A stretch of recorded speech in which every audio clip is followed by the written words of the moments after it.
ఇప్పుడు ఇట్లా కమెంట్ పెట్టాలి కదమ్మా. ఇప్పుడు మనం ఇద్దరం మాట్లాడుతున్నాం, మన కింద కమెంట్లు పెట్టాలి కదా. ఈ కమెంట్లు పెట్టడం మంచి పెడితే 10 రూపీస్, బూత్ పెడితే 150 రూపీస్. ఎన్ని పైసలు ఉన్నాయో పెట్టు, చలో తిట్టుకో. ఇక అంత ఉంటే మనం లక్షలు మన కరోడ్పతి అయిపోతారు. ఇంకా మనకు రావాలి 150 ఇచ్చేసి. ఇప్పుడు నేను ఒక 10 ఇల్లు కొనొచ్చు. ఆ బూతులు నా ఎన్ని బూతులు విన్నాను నేను 2012 నుంచి. అప్పటి వరకు నేను అట్లీస్ట్ 10 ఇల్లు కొనేటన్ని పైసలు వస్తుండే. బెస్ట్ అంటే మీరు ఒక సోషల్ మీడియా స్టార్ట్ చేయాలంటే, యూట్యూబ్ అకౌంట్ స్టార్ట్ చేయాలంటే, లేదంటే ఇన్స్టాగ్రామ్ స్టార్ట్ చేయాలంటే, లేదంటే ట్విట్టర్ స్టార్ట్ చేయాలంటే మీ ఆధార్ కార్డ్ జాయిన్ చేయాలి. 70% గాయమైపోతారు.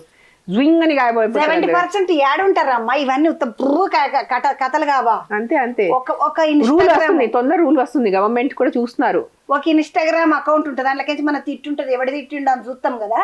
చూస్తే ఆయనకి 4 ఫాలోవర్లు ఉండరు, వాడు పెట్టిన 4 పోస్టులు ఉండవు. వాళ్ళేమనుకుంటారు, ఇట్లా మనము ఇట్లా పెట్టేస్తే how can you trace. Now it's 1 second. Me IP address నుంచి 1 సెకండ్ మీరు ట్రేస్ అవడం. వాళ్ళ ఇంటి వరకు వెళ్తున్నారు పోలీసు వాళ్ళు షాక్ అయిపోతున్నారు. ఇంటి నుంచి వాళ్ళకి అరెస్ట్ చేశారు. వాళ్ళ సొసైటీ వాళ్ళు చూసారు, పోలీసు వాళ్ళు వెళ్ళి వాళ్ళ ఇంటి నుంచి తీసుకొచ్చారు పోలీస్ స్టేషన్ కి. సో వాళ్ళు ఇప్పుడు నేను ఏదో ఒకటి అకౌంట్ చేసుకుని ఏదో ఎవరిని తిట్టేసి వెళ్ళిపోతానంటే కుదరదు. ఇప్పుడు 1 second you'll be traced out like that. 2026 లో ఉన్నారు మనం. అమ్మాయి ఇది మనం తర్వాత మనం మాట్లాడుకుందాం, ఎట్లా కంప్లైంట్ చేయాలి. నేను మీకు మొత్తం నేర్పిస్తాను. నాకు చాలా మంది ఇన్నటి నుంచి మీరు 4th వ్యక్తి నాకు అడిగేది తెలుసా, నా వీడియో చూసుకొని అడిగారు, రేణుగారు మీరు ఎలా కంప్లైంట్ పెట్టారు, what is the process, please tell us, we also want to complain. I think I'll do a video also on Instagram. ఇట్లా కంప్లైంట్ జాగ్రత్తగా ఉండండి. చాలా మంది లేడీస్ షురు చేస్తారు. లేడీస్ కాదు, మొన్న ఎస్టర్డే మేల్ కాంటాక్ట్ కూడా మా అబ్బాయి నాకు కాల్ చేశాడు, మేడం ఫ్రీ ఉన్నారు ఒక అడగాలి మీతో, మెసేజ్ పెట్టారు. సరే ఏంటంటే ఆ కంప్లైంట్ గురించి. So I called him. నాకు మాట్లాడాడు 15 నిమిషాలు. నీకెవరు తిడతారంటే అతను కూడా తిడుతున్నారు, మగాళ్ళు కూడా తిడుతున్నారు, dash dash dash dash dash అని తిడుతున్నారు అబ్బాయికి. రామచంద్ర ఏం చేస్తామమ్మా, కాలము ఏం చేస్తా కాదు, కలికాలం వేసేస్తారు లోపల వేసేసి చేస్తారు. ఇప్పుడు మీ అమ్మ వాళ్ళ ఇంటి దగ్గర ఉన్నప్పుడు కుక్కలు ఉండేది, ఇక్కడ హైదరాబాద్ లో ఫ్లాట్ లో కుక్కలు పెట్టుకోను, ఫామ్ లో ఉంటాయి కుక్కలు. ఎన్ని ఉన్నాయేమో నీ తాన లెక్క వెళ్ళిపోయింది లెక్క. అంటే ఎన్జిఓ కదా, వాళ్ళు సేవ్ చేయాలి.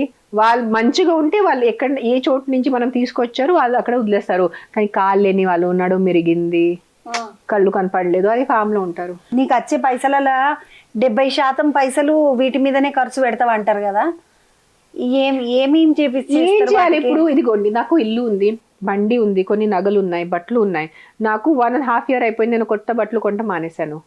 బోలు ఉన్నాయి, నిండుగా ఉన్నాయి కబోర్డ్లో, అది వాడుతున్నాను. నాకు ఫర్ ఎగ్జాంపుల్ ఇప్పుడు నేను ఇట్లా ఓపెన్ చేశాను ఏదో ఒక అనుకోండి, నాకు 2 డ్రెస్సెస్ నచ్చింది, నేను కార్ట్లో పెట్టేస్తాను, మన షాపింగ్ కార్ట్లో. చెక్అవుట్ నేను చేయను, ఆ అమౌంట్ చూస్తాను, 7,000 8,000 9,000, ఆ అమౌంట్ నేను ఎన్జిఓకి ట్రాన్స్ఫర్ చేసేస్తాను. నాకు 1.5 year అయింది, చీరలు కొనలేదు, టీషర్ట్. ఇది తెలుసా, ఇది ఎప్పుడు 4 సంవత్సరం ముందు కొన్నాను. ఇది 2021లో కొనేది, ఇది 2021 2022 ఎప్పుడు పాతది. చాలా ఉన్నాయి మనకి, అదే వేసుకోవాలి. మనకి కొత్త కొనటం అలవాటు అయిపోయింది. నేను 1.5 year నుంచి ఫారెన్ ట్రిప్ చేయలేదు. లాస్ట్ ఇయర్ నా మొత్తం ఫారెన్ ట్రిప్ బడ్జెట్ ఎన్జిఓకి పెట్టేసాను. సో అలా అందులో ఎన్జిఓలు పెడితే అందులో ఏం ఖర్చు ఉంటుందమ్మా? వాటికి మామూలుగా సర్జరీ, యాక్సిడెంట్స్, సర్జరీస్ ఉంటాయి కదా. కాలు ఇరిగింది, ఇది ఇరిగింది, మొన్న 2 పిల్లలకి జస్ట్ బ్యాక్ కాలు ఇరిగింది, ఒక పిల్లికి 21,000, ఒక పిల్లికి 22,000 కట్టాను నేను. పిల్లలకి క్యాట్ మ్యావ్ మ్యావ్ నేను మ్యావ్ మ్యావ్, కోతికి ఏమంటారు, కోతిలు, మంకీ, చిచి చిచి అంతా ఉంది లిస్ట్ లో. ఆ ఆవులు, నేను ఎన్ని ఆవుల్ని కాపాడాను. ఒక నందిని కాపాడాను మొన్న. ఒక 1 year నుంచి ఆ నంది ఇంత పెద్ద ట్యూమర్ ఉంది, ఎవ్వరు సేవ్ చేయలేకపోతున్నాను.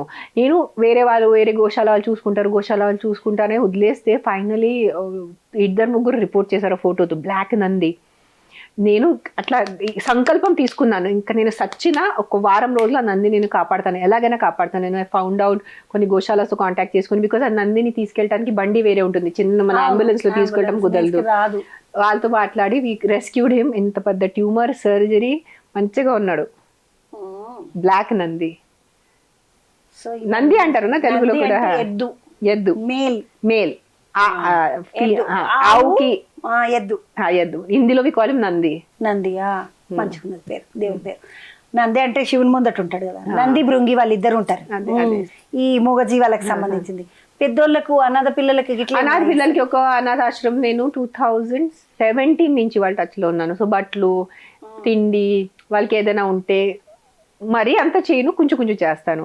ఇప్పుడు నా my next thing is for doing for వృద్ధాశ్రమ్స్, because I feel a lot of పాపం వాళ్ళు ఓల్డ్ ఏజ్ వాళ్ళకి మార్నింగ్ లేవాలి, చోట్లోనే కూర్చోలేదో టీవీ చూసుకోవాలి. సో ఐమ్ ట్రయింగ్ టు ఏదో ఒకటి వాళ్ళకి చేద్దామని యాక్టివిటీ లాగా ప్లానింగ్లో ఉంది.